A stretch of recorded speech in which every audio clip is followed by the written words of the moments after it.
Hey there, welcome here to our conversation. I'm very excited for my guest. He goes by Daaji, which means uncle. And he's got a fantastic book here written by Daaji. It's called Spiritual Anatomy, and I'm excited to share this with you all, the insights from this book. I just think there's a lot of interest right now in America because our medical system is so over-medicated. Everyone just thinks if you take drugs, they're trying to push drugs on us. But there's so many other things that are so much more effective in the long term at bringing health into your body and your mind and your spirit. And I love this book because it integrates all of that into one methodology to bring healing. So Daaji, thank you so much for joining and for sharing this book with the world. Thank you, Carrie. Thank you for having me with you today.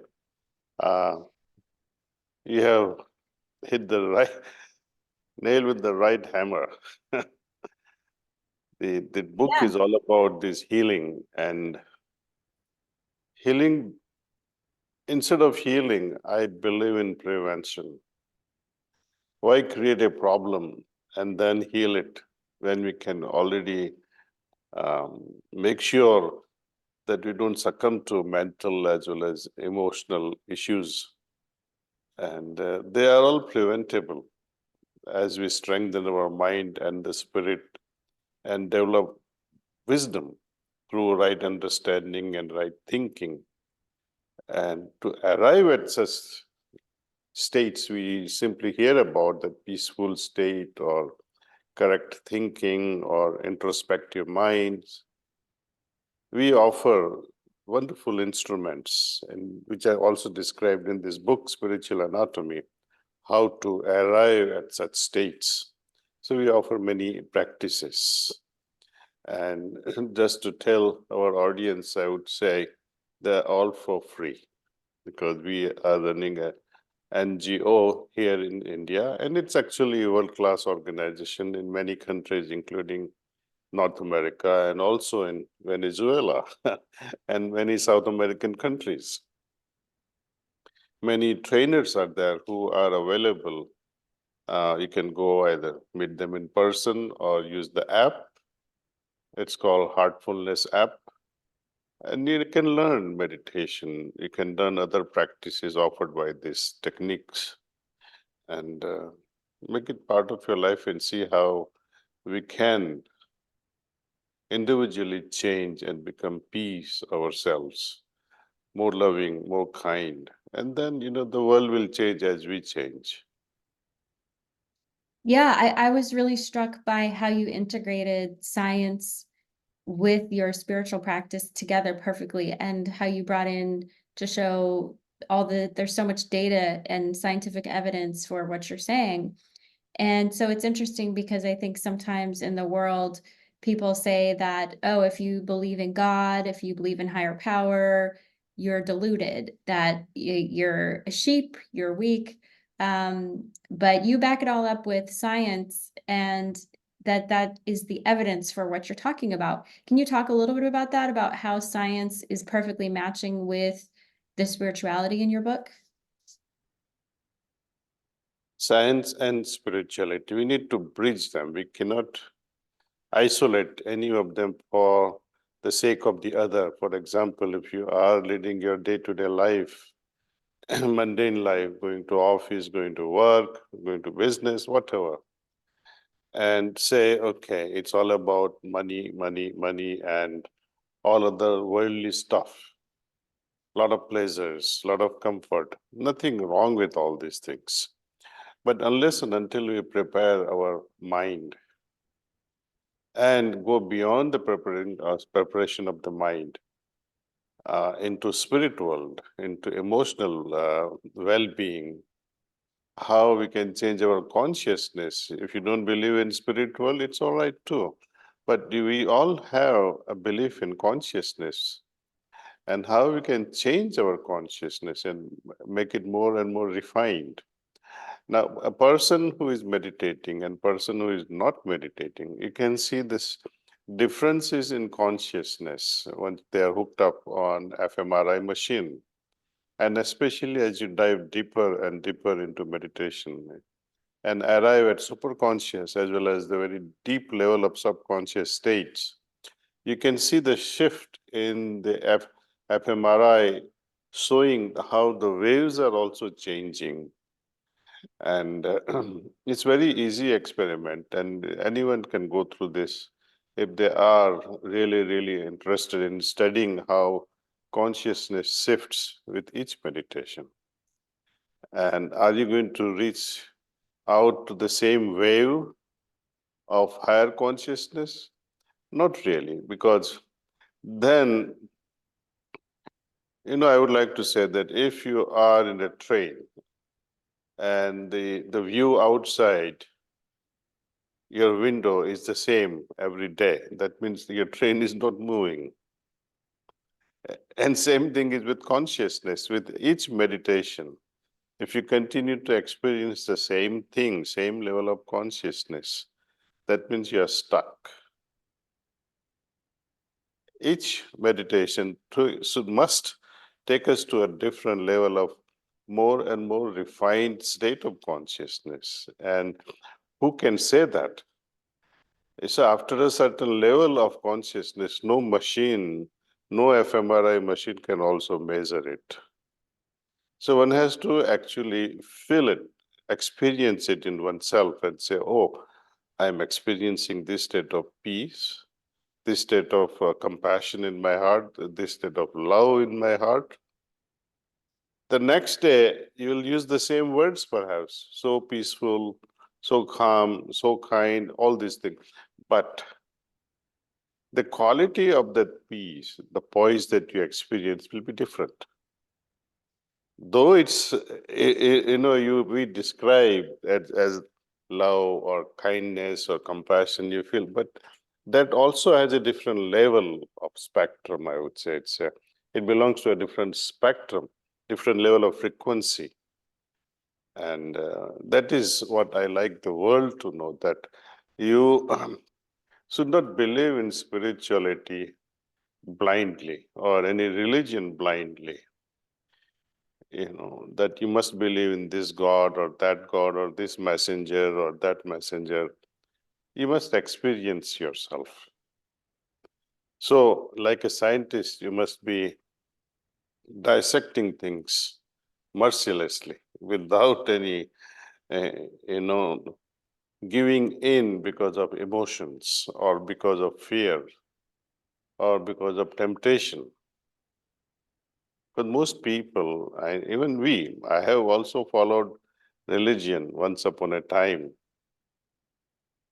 Now also I follow, but my understanding of religion has changed. Earlier I used to follow because I was afraid. What if I don't pray? I may be punished. Or if I pray, maybe God will give me some chocolates. That was my childhood stuff. But as we grow and mature ourselves, are we still begging God for mercy? I Yeah, should no, I think I definitely think that God and religion are totally different things, and so often they become confused. Um, can you talk a little bit about just the moment in time where we are right now? Because I know that you have a heart and a passion to help young people. Because at least in America, a lot of young people are walking away from the idea of God, or they have become more closed down. Like America is becoming more of a secular place of people not believing in God. But because of COVID, there's been some evidence to show that young people are starting to be more open after COVID because they felt a sense of loss, they felt a sense of isolation, they felt a sense of brokenness because of what COVID did. And so they're a little bit more open right now to the idea of God.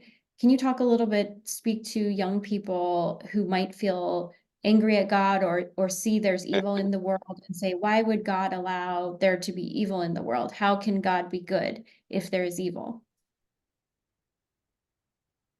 We are the creator of our own destiny. We can't blame anyone. Humanity is the problem against humanity. We had to blame the person who manufactured this virus before blaming God. God creates everything. He creates the monkeys, he creates human, he creates the lions and alligators. Everyone has their place in nature. God did not create or manufacture COVID. Anyway, I like to argue and sympathize with such hearts. And it's okay to question, to doubt. Nothing wrong with doubting and questioning the existence of God.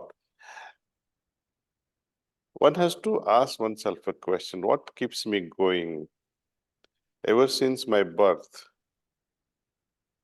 I am thriving, I'm breathing, I'm running around, I'm able to see, I'm listening. If you have witnessed a new delivery, mother is delivering a child for the first time in this world, there's a lot of pain. And as soon as the baby arrives, baby begins to cry. And if the baby doesn't cry, then the nurses and doctors, they go, there's a frantic emergency call, then they all are on their toes trying to resuscitate so that the baby can cry, baby can breathe. It's the first time only that mother, or perhaps the last time, mother would smile when the baby is crying. Afterward, each time baby cries, mother also gets upset. What should I do now? But that first cry is a sign of some life that has come along. And this life stays with us. The force that gives us life, it is with us till the last moment. That life force is within myself. It's not outside myself. Carrie, have you ever closed your eyes and said thank you to that life force? Tell me honestly. Many times. Many times. I'm happy that you are one unique human being who is able to thank that inner force and be grateful to that entity. And once we are grateful to the entity heartfully, I think that is acknowledging the very fact that, yes, thank you. People call this life force as divine presence, or some people call it as godly presence, or spark of God, or some call it as soul. Hindus call it as Atman. It really doesn't matter what you call it, whether you believe in or you don't believe in. It really doesn't matter. It doesn't care. It gives us life. Until a point it decides to quit because of whatever circumstances. And that's when with that last breath, the life ends. So we have to be really, really grateful instead of running around outside searching for God or that life force. Look within. All the joys and pains, they have a purpose in life. Tragedies in life also, they teach us something that, if someone hurts another person, why blame God? It's the other person who has done that job, isn't it? Yeah, I heard a good analogy. It said that if somebody plays Beethoven music badly, you don't blame Beethoven, you blame the person who played the music badly. So Oh, I love that uh, example. It's so um, beautiful. yeah, I love your examples. You got some really great parables in your book about kings and priests and really good Yes. just wisdom. So I definitely recommend it to all the viewers, the wisdom of the book. And I know we got to wrap up a little bit, but I wanted to ask you about Brighter Minds. Can you let our audience know about Brighter Minds? What is Brighter Minds? This very program is very dear to my heart. Today's children, especially between the 5 and 15, if we mold them correctly and help them develop their intuitive capacity, intuitive power, then their youthful days will be better and the life after that will also become even better. Brighter Mind program does many things. We start teaching children between the age of 5 and 15